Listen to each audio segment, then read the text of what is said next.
Star plus के latest episode झनक में आपको एक खतरनाक साजिश की कहानी देखने को मिलती है, जहां अर्शी ने झनक के खाने में जहर मिलाकर उसे मारने की योजना बनाई थी, लेकिन खुद उसकी अपनी बेटी अदिति शिकार बन गई।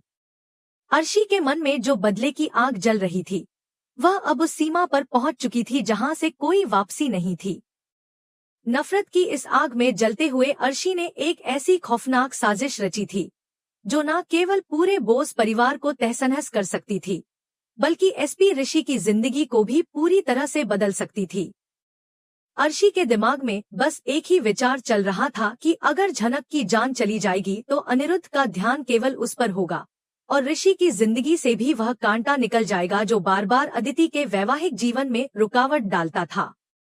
किचन में अर्शी ने झनक के लिए खास तौर से बनाए गए खाने में धीमा जहर मिला दिया था, सोचते हुए कि अगर झनक इस भोजन को खा लेगी तो उसकी हालत बिगड़ जाएगी।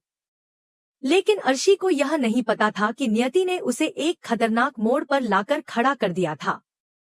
उस समय घर में एक उत्सव का माहौल था, जहां पूरे परिवार ने साथ बैठकर खाना खाने की योजना बनाई थी। झनक, जो हमेशा की तरह घर के कामों में व्यस्त थी, ने अपना खाना एक तरफ रख दिया था। लेकिन डाइनिंग टेबल पर अचानक प्लेटों की अदला-बदली हुई और वह जहर वाली प्लेट अदिति के सामने पहुंच गई। अर्शी, जो यह सब देख रही थी, यह सोचकर खुशी से मुस्कुरा रही थी कि झनक ने उस जहरीले भोजन का पहला निवाला लिया है, लेकिन उसकी रूह कांप उठी जब उसने देखा कि झनक नहीं बल्कि अदिति ने वह खाना खा लिया। अदिति, जो अर्शी और अनिरुद्ध की बेटी थी और ऋषि की पत्नी थी, को इस बात का जरा भी अंदाजा नहीं था कि वह खुद अपनी मां द्वारा तैयार की गई मौत का सामान खा रही थी। जैसे ही जहर अपना असर दिखाने लगा, अदिति के गले में जलन होने लगी और वह खांसने लगी। यह देखकर अनिरुद्ध और एसपी ऋषि तुरंत उसके पास दौड़े। अर्शी के पैरों तले जमीन खिसक गई और वह जान गई कि उसने क्या किया है। ऋषि, जो एक काबिल पुलिस अफसर था, यह समझ गया कि यह साधारण खांसी नहीं थी, क्योंकि अदिति का चेहरा नीला पड़ने लगा और उसके शरीर में ऐंठन होने लगी। झनक, जो यह सब दूर से देख रही थी, तुरंत पानी लेकर दौड़ी, लेकिन ऋषि ने उसे रोक दिया, क्योंकि उसे शक हो गया था कि यह कोई बड़ी साजिश हो सकती है। वह अदिति को अपनी बाहों में उठाकर अस्पताल की ओर दौड़ पड़ा। अर्शी का दिमाग इस समय उथल-पुथल हो गया था, क्योंकि उसने अपनी ही बेटी के लिए यह गड्ढा खोद लिया था। अगर अदिति को कुछ हुआ तो वह खुद को कभी माफ नहीं कर पाएगी, और अगर ऋषि को सच पता चल गया तो वह उसे सलाखों के पीछे भेजने में एक पल भी नहीं लगेगा। अनिरुद्ध, जो अपनी बेटी को तड़पते हुए देख नहीं पा रहा था, बार बार झनक को शक की निगाह से देख रहा था। वह सोच रहा था कि शायद झनक ने अपनी मां के अपमान का बदला लेने के लिए अदिति को निशाना बनाया है। अस्पताल का माहौल बेहद तनावपूर्ण था। ऋषि अपनी पत्नी को बचाने के लिए हर मुमकिन कोशिश कर रहा था, जबकि अर्शी के दिमाग में यह ख्याल घूम रहा था कि अगर फॉरेंसिक रिपोर्ट के जरिए उसकी साजिश का खुलासा हुआ तो वह कैसे बचेगी। अर्शी मंदिर में जाकर दुआ मांग रही थी, लेकिन उसके भीतर एक अपराधी का डर भी था। झनक, जो इस वक्त हर किसी के शक का केंद्र बन चुकी थी, खामोश थी, लेकिन उसकी आंखों में अदिति के लिए गहरी चिंता और दर्द साफ दिखाई दे रहे थे। इस बीच अनिरुद्ध को यह एहसास होने लगा कि इस कांड के पीछे किसी बाहरी व्यक्ति का हाथ नहीं, बल्कि घर के किसी सदस्य का है। उसकी शक की सुई अब झनक पर नहीं, बल्कि अर्शी पर मुड़ने लगी थी। वह जान चुका था कि उसकी पत्नी ने ही उसकी बेटी की जान लेने की कोशिश की है। इस साजिश के विफल होने के बाद अर्शी को अपनी गलती का एहसास हो रहा था, लेकिन वह अब भी पुलिस के छानबीन से बचने के लिए रास्ते खोज रही थी। डॉक्टरों ने अदिति को अस्पताल में भर्ती कर लिया था, लेकिन उसकी हालत बेहद नाजुक थी। डॉक्टरों का कहना था कि अगले 24 घंटे उसके लिए बेहद अहम हैं, क्योंकि जहर उसके खून में फैल चुका था और उसे बचाने के लिए एक विशेष एंटीडोट की आवश्यकता थी, जो शहर के दूसरे कोने में उपलब्ध था। ऋषि ने तुरंत अपनी पुलिस जीप निकाली और भारी बारिश और ट्रैफिक के बीच एंटीडोट लाने के लिए निकल पड़ा। अर्शी इस समय पूरी तरह से तनाव में थी और बार बार अपने फोन पर किसी से संपर्क करने की कोशिश कर रही थी ताकि वह किचन से जहर की डिबिया हटा सके। लेकिन झनक की निगाहें हमेशा उसकी हर गतिविधि पर थी। झनक को अब यह एहसास हो चुका था कि अर्शी ने उसे मारने की कोशिश की थी, लेकिन उसकी किस्मत अच्छी थी कि वह बच गई। हालांकि उसकी मासूम बहन अदिति अब मौत से जूझ रही थी। अस्पताल के गलियारे में ऋषि का किरदार एक रक्षक के रूप में उभर कर आया था। वह कानून और परिवार दोनों की जिम्मेदारी निभा रहा था और उसने कसम खाई थी कि जिसने भी अदिति को जहर दिया है उसे सजा दिलवा कर रहेगा। समय तेजी से गुजर रहा था और अर्शी के मन में यह डर बढ़ता जा रहा था कि अगर अदिति की हालत खराब हुई और सच सामने आया तो वह अपनी ही बेटी के सामने कातिल बनकर रह जाएगी। अर्शी को लगता था कि वह अपने किए गए पाप से बच सकती है, लेकिन नियति ने उसे उसी के जाल में फंसा दिया था। अस्पताल के मंदिर में झनक अपनी बहन की सलामती के लिए प्रार्थना कर रही थी, क्योंकि उसकी मां नूतन की तरह झनक का दिल भी साफ था। वह कभी अपनी बहन को नुकसान नहीं पहुंचा सकती थी, भले ही उसकी मां अर्शी की दुश्मन हो। अंत में अर्शी के लिए सारी उम्मीदें टूट चुकी थी। जब डॉक्टरों ने अदिति की स्थिति के बारे में बताया तो अर्शी के दिल में डर था कि अगर एंटीडोट असर नहीं करता तो वह अपनी बेटी को खो देगी। लेकिन तभी अस्पताल में एक नर्स को कूड़ेदान के पास एक कांच की शीशी मिली, जिसे अर्शी ने फेंका था। इस पर पूरी कहानी का भंडाफोड़ हो गया और अर्शी को अपने किए की सजा भुगतनी पड़ी। अदिति को होश आ गया, लेकिन उसने अपनी मां अर्शी को पहचानने से मना कर दिया। अपनी मां को देखकर वह कांपते हुए कह रही थी कि उस दिन खाने की प्लेट अर्शी ने ही बदली थी। इसके साथ ही अर्शी की पूरी दुनिया उजड़ गई और उसकी बेटी ने उसे दुनिया के सामने बेनकाब कर दिया। ऋषि अब एक एसपी के रूप में अर्शी के सामने खड़ा था और उसने पूछा कि उसने ऐसा क्यों किया, लेकिन अर्शी के पास कोई जवाब नहीं था सिवाय अपने आंसुओं के। वह जान चुका था कि यह वह पल है जिसका इंतजार वह लंबे समय से कर रहा था। अदिति के शब्दों ने अस्पताल के उस ठंडे कमरे में जैसे बारूद का ढेर फोड़ दिया था और अर्शी की सारी हिम्मत खत्म हो गई थी। अब वह अपराधी अपने ही बेटी के सामने बेनकाब हो चुकी थी। ऋषि के हाथ में अभी भी वह खाली एंटीडोट की शीशी थी और उसकी आंखों में खून उतर आया था। वह उस सन्नाटे में चला गया था जो एक बड़े तूफान का संकेत दे रहा था। अर्शी घुटनों के बल बैठकर चिल्ला रही थी कि उसने जो कुछ भी किया वह अपनी बेटी के भविष्य के लिए किया था, लेकिन उसकी दलील किसी के गले नहीं उतर रही थी, क्योंकि कोई भी यह नहीं मान सकता कि जहर किसी के भविष्य को संवार सकता है। अनिरुद्ध, जो अब तक अर्शी की कड़वाहट को अपनी पत्नी समझकर सहता आ रहा था, अब उससे इतनी नफरत करने लगा था कि वह उससे दूर भागना चाहता था।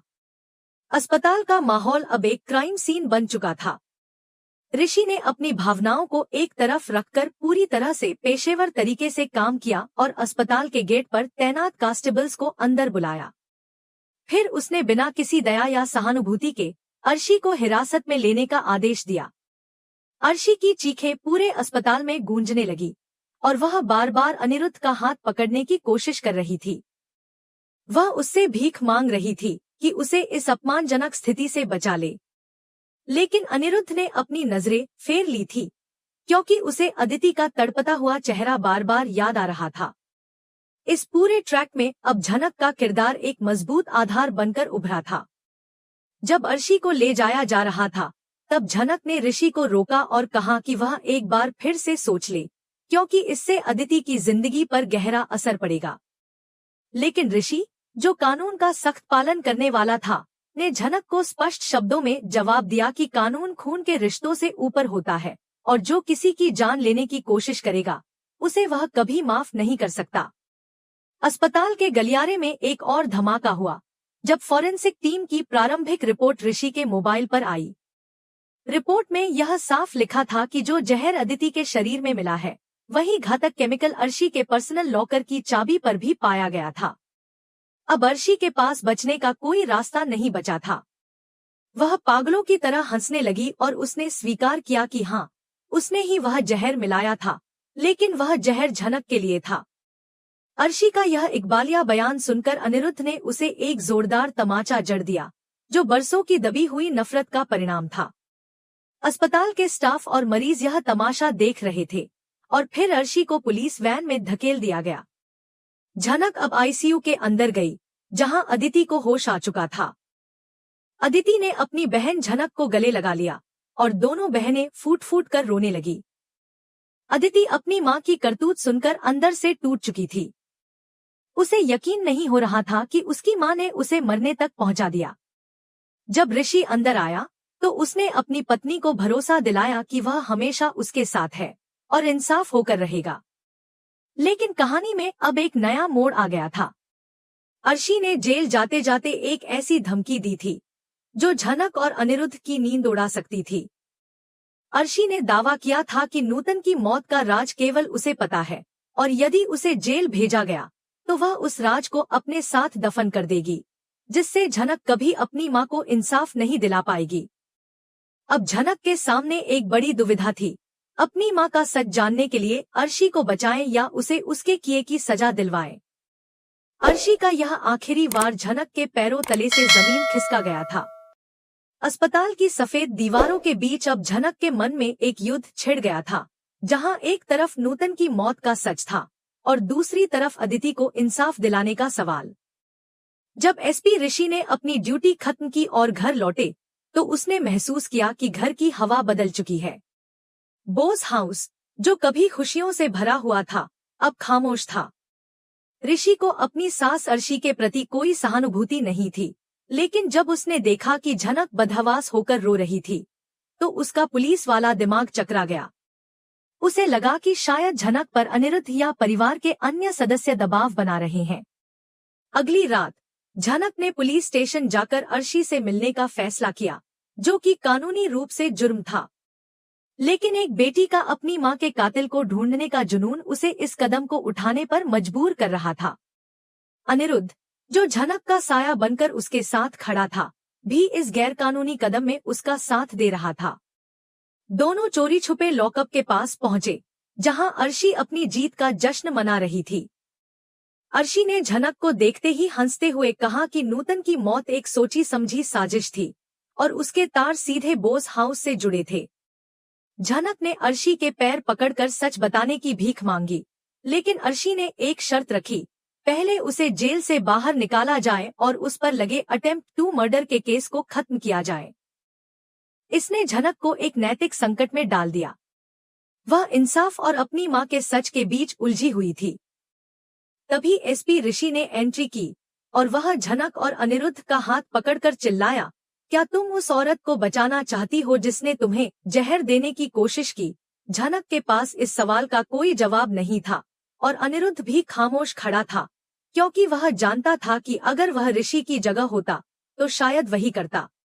अस्पताल में अदिति की हालत में सुधार हो रहा था, लेकिन वह मानसिक रूप से कमजोर हो गई थी। वह सोच रही थी कि झनक और अनिरुद्ध अपनी मां अर्शी के साथ मिले हुए हैं। अर्शी को जेल से मिलने एक रहस्यमयी शख्स आया, जो उसे चुप रहने की हिदायत देता है।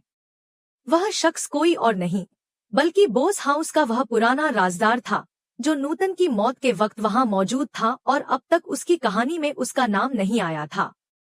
अर्शी की साजिशों का अंत हो चुका था, लेकिन उसने जो घाव छोड़े थे वे हमेशा सबको याद दिलाते रहेंगे कि बुराई का अंत कितना भयानक होता है। ऋषि ने यह साबित कर दिया था कि वर्दी की ताकत यदि सच के साथ हो तो कोई भी अपराधी नहीं बच सकता।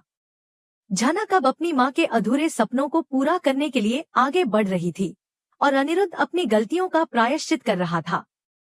यह कहानी अब एक नई शुरुआत थी, जहां इंसाफ और सच की जीत हुई थी।